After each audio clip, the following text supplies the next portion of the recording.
ఫ్లోరిడాలో ఇలాగా సైకిళ్ళు రిక్షాలు తీసుకొని ఇక్కడ బోర్డ్ వాక్ అని ఉంది. బోర్డ్ వాక్ అంటే ఏమీ లేదు, బీచ్ అమ్మడి రోడ్ వేసినారు నడవడానికి. ఈడేమో ఒక లేన్ సపరేట్ గా పెట్టినారు ఇక్కడ రిక్షాలు తొక్కోవడానికి, సైకిళ్ళు తొక్కోవడానికి. అట్లా ఇవన్నీ కూడా చాలా రెంటల్స్ ఉంటాయి. ఇంకా ఇక్కడంతా కూడా ఇక్కడ పెద్ద బీచ్ ఉంది. ఈ బీచ్ అమ్మడి ఇట్లా బోర్డ్ వాక్ వేసినారు, మైళ్ళు మైళ్ళు ఉంది.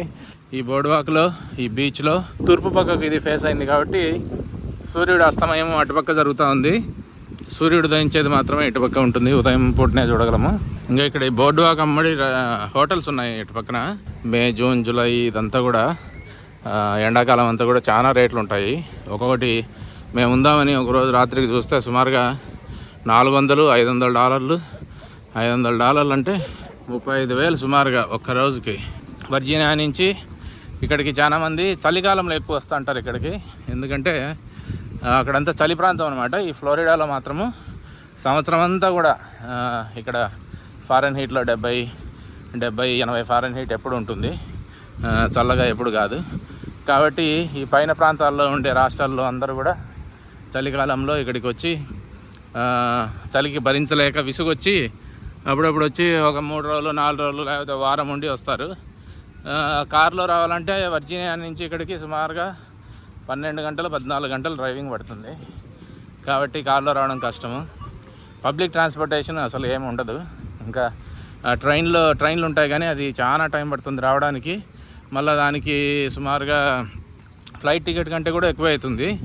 ఫ్లైట్ టికెట్లు సుమారుగా $200 నుంచి $300, $400, $500 రోజులను బట్టి, పరిస్థితులను బట్టి, డిమాండ్ని బట్టి పెరుగుతుంటాయి తగ్గుతుంటాయి అంతా. కాబట్టి చాలామంది కారులో రావాలంటే ఒక వారం కావాలా, ఏదో ఫ్యామిలీ అందరూ ఎక్కి పిల్ల చెల్ల అందరూ చూసుకుంటా మధ్యలో ఆగుకుంటా అక్కడ రావాలంటే అట్టా ట్రిప్పులకు వస్తారు. ఇంకా లేదు ఊరికనే ఇట్లా ఎంజాయ్ చేయాలి, త్వరగా వచ్చేసి ఎంజాయ్ చేయాలంటే ఫ్లైట్ ఎక్కి ఇలాంటి ప్రదేశాలకు వచ్చి ఒక 3 రోజులు 4 రోజులు ఇట్లా బీచ్ ఫ్రంట్ హోటల్స్, ఇది బీచ్, ఇదేమో బీచ్ ఫ్రంట్, ఇక్కడంతా హోటల్స్ ఉంటాయి. ఈ హోటల్స్ తీసుకుంటారు. ఇవి మాత్రం చాలా ఎక్స్పెన్సివ్ ఉంటాయి. ఇంకా ఒక బ్లాక్ అటు పక్క పోతానే ఇంకా తగ్గుకుంటా పోతుంటాయి అనమాట.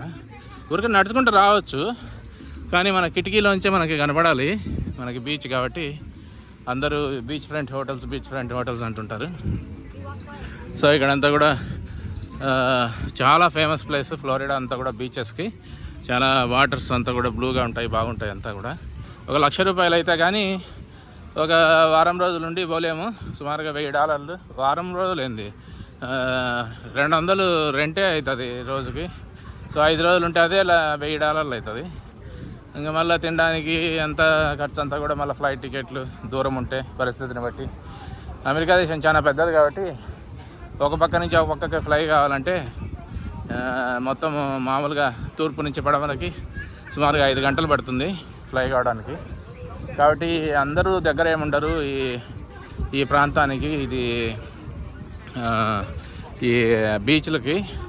కేవలము ఈ తూర్పు పక్కన అటు పక్కన కాలిఫోర్నియా వాళ్ళు, ఇటు పక్కన వర్జీనియా ప్రాంతం నుంచి ఫ్లోరిడా వరకు కింద నార్త్ కేరళనా, సౌత్ కేరళనా, జార్జియా అవన్నీ కూడా కోస్టల్ సిటీస్ అనమాట.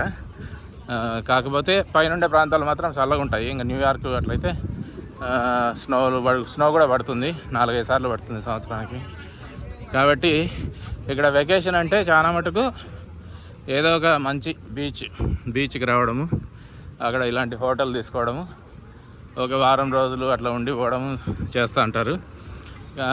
కానీ చాలా ముందే కూడా రిజర్వేషన్ చేసుకుంటారు. సుమారుగా 6 నెలల ముందు, సంవత్సరం ముందు కూడా చేసుకుంటారు కొన్నిసార్లు. మనకి పెద్దగా అలవాటు లేదు అంత దూరము, ఫ్యూచర్లోకి అంత దూరం చూడడం మనకు అలవాటు లేదు. ఇలాంటి రకరకాల సైకిళ్ళు అన్నీ కూడా ఉన్నాయి, రచ్చరంబోలో ఉన్నాయి. చూడండి, ఇది విచిత్రంగా ఉంది, పడిపోతూ ఉంది ఇది సైకిల్. ఏందో సొట్టపోయింది, తిప్పచ్చు అనుకుంటుంది దీన్ని, అంత ట్రై చేస్తున్నారు. సో అన్నీ రెంట్కి ఇస్తారు చాలా మటుకు. స్కూటర్లు అన్నీ కూడా ఇక్కడ డిపాజిట్ తీసుకుంటారు క్రెడిట్ కార్డుతో కట్టి. వాటిని మళ్ళీ పోయే టయానికి అంతా ఫోన్లో అన్ని యాప్లే అనమాట. ఇప్పుడు ఫోన్లో యాప్లో కట్టడము, ఇవన్నీ జీపీఎస్ ద్వారా పనిచేస్తుంటాయి. ఏడైనా తీసుకోవచ్చు, ఏడైనా వదిలేయచ్చు అనే అలాంటి స్కూటర్లు కూడా కొన్ని ఉంటాయి. అవి జీపీఎస్ ద్వారా మనకి ఏడ తీసుకున్నా కూడా వీళ్ళు చూడండి స్కేటింగ్ చేస్తూ ఉన్నారు. సో ఇదేమో ఆ తెల్లగా ఉండే పాతేమో అట్లా రకరకాల గాన్ల మీద పోయేదానిలోకి అనమాట. ఇదేమో కాళ్ళ మీద పోయే వాళ్ళకి ఇట్టాడు ఇటు పక్కన. ఇంకా డబ్బులు పెట్టేదాన్ని బట్టి హోటల్స్ అనమాట. ఇంకా రిచ్ హోటల్స్. ఇంకా ముందుకు పోతే ఇంకా అసలు ఇంకా పెద్ద పెద్ద హోటల్స్, స్టార్ హోటల్స్ అట్లుంటాయి. వాటిలో బయట స్విమ్మింగ్ పూల్స్, బార్లు, ఫేసింగ్ బీచ్, ఇంకా రచ్చరచ్చ ఉంటుంది. ఇంకా జనాలు పెరుగుతున్నారు ఇక్కడ పోయే కొద్దీ. ఇట్లా కొన్ని ఏమో ఇక్కడ అదే ఇక్కడ ఎయిర్పోర్ట్ దగ్గర ఉంది కాబట్టి కొంచెం రెస్ట్రిక్షన్ కూడా ఉన్నట్టుంది. అన్ని హోటల్స్ పెద్దగా లేవు ఇక్కడ, కొన్ని మాత్రమే పెద్దగా ఉన్నాయి. ఇంక ఇక్కడ టైం షేర్ మాదిరిగా కొన్ని హోటల్స్ కూడా ఉంటాయి. మనం డబ్బులు కట్టి ఏదో ఒక ప్రాపర్టీ మాదిరిగా మనము దానికి రెంట్ కడుతూ ఉంటాము. మనకేం ఒక ఫిక్స్డ్ అని ఉండదు. దాన్ని మనం ఎక్కడైనా ఆ టైం షేర్ దాంట్లో వాళ్ళకి చాలా హోటల్స్ అంతా ఉంటాయి. అంతా కూడా ఇక్కడ బార్ రచ్చరచ్చ చేస్తున్నట్టున్నారు. రెస్టారెంట్ అనుకుంటుంది, బార్ కూడా అనుకుంటా. చాలా మటుకు బార్ అండ్ రెస్టారెంట్స్ ఇక్కడ ఎక్కువ ఉంటాయి. అంతా దుమ్ము లేపుతున్నారు ఇక్కడ జనాలు. పిజ్జాలు గీజాలు అంతా. ఇది పిజ్జా రెస్టారెంట్ ఉన్నట్టుంది. షేక్స్ అండ్ షార్క్స్ అంట. ఇక్కడ చూడండి అసలు ఇంత సౌండ్ రచ్చరచ్చుంది. కొన్ని రెస్టారెంట్స్కి వీళ్ళే పాటలు, లైవ్ మ్యూజిక్ అంతా పెడుతున్నారు.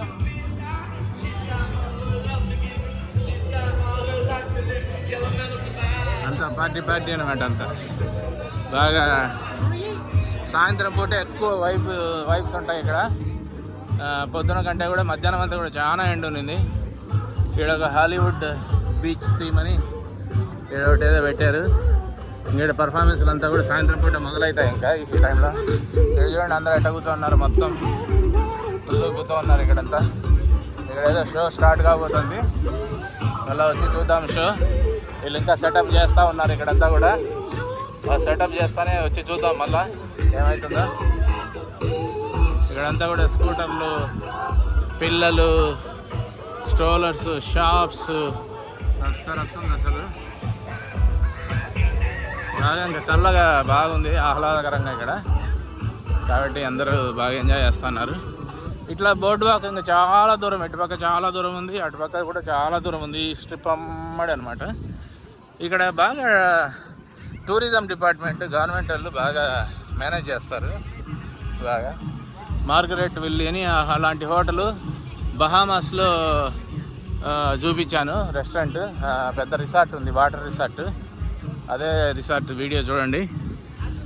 ఇదంతా కూడా ఇక్కడ రెస్టారెంట్స్, జనాలు అంతా ఫుల్గా తిరుగుతున్నారు. ఇంకా ఇక్కడ మాస్కులు గీసుకులు ఏం లేదు ప్రస్తుతానికి. అంతా అయిపోయింది. అందరూ వ్యాక్సినేషన్లు అంతా వేయించుకున్నారు. 2 డోసులు అయిపోయి, బూస్టర్ డోసు అయిపోయి అంతా కూడా అయిపోయింది.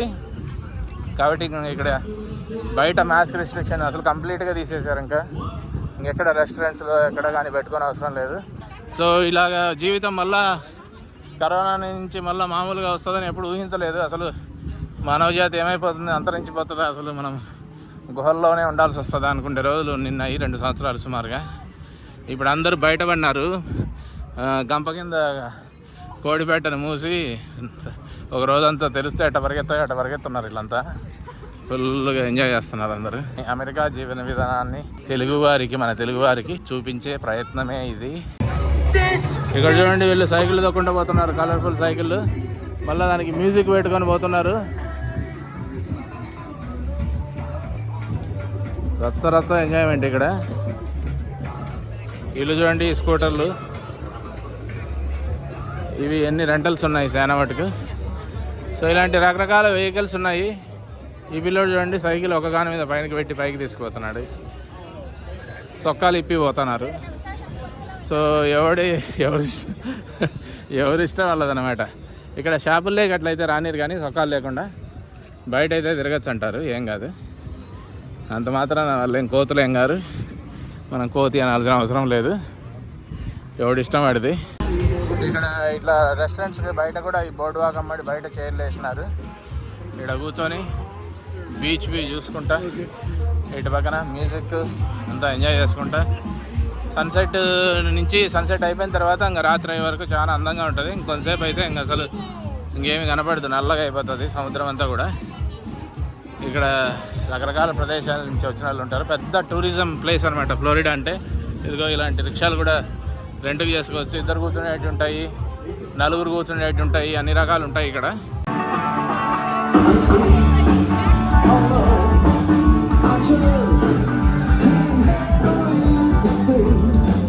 ఈ ఫ్లోరిడాలో బీచ్ల కంటే బహామాస్లో బీచ్లు చాలా చాలా అందంగా ఉంటాయి. ఆ వీడియో ఇడుంది, ఇది చూడండి.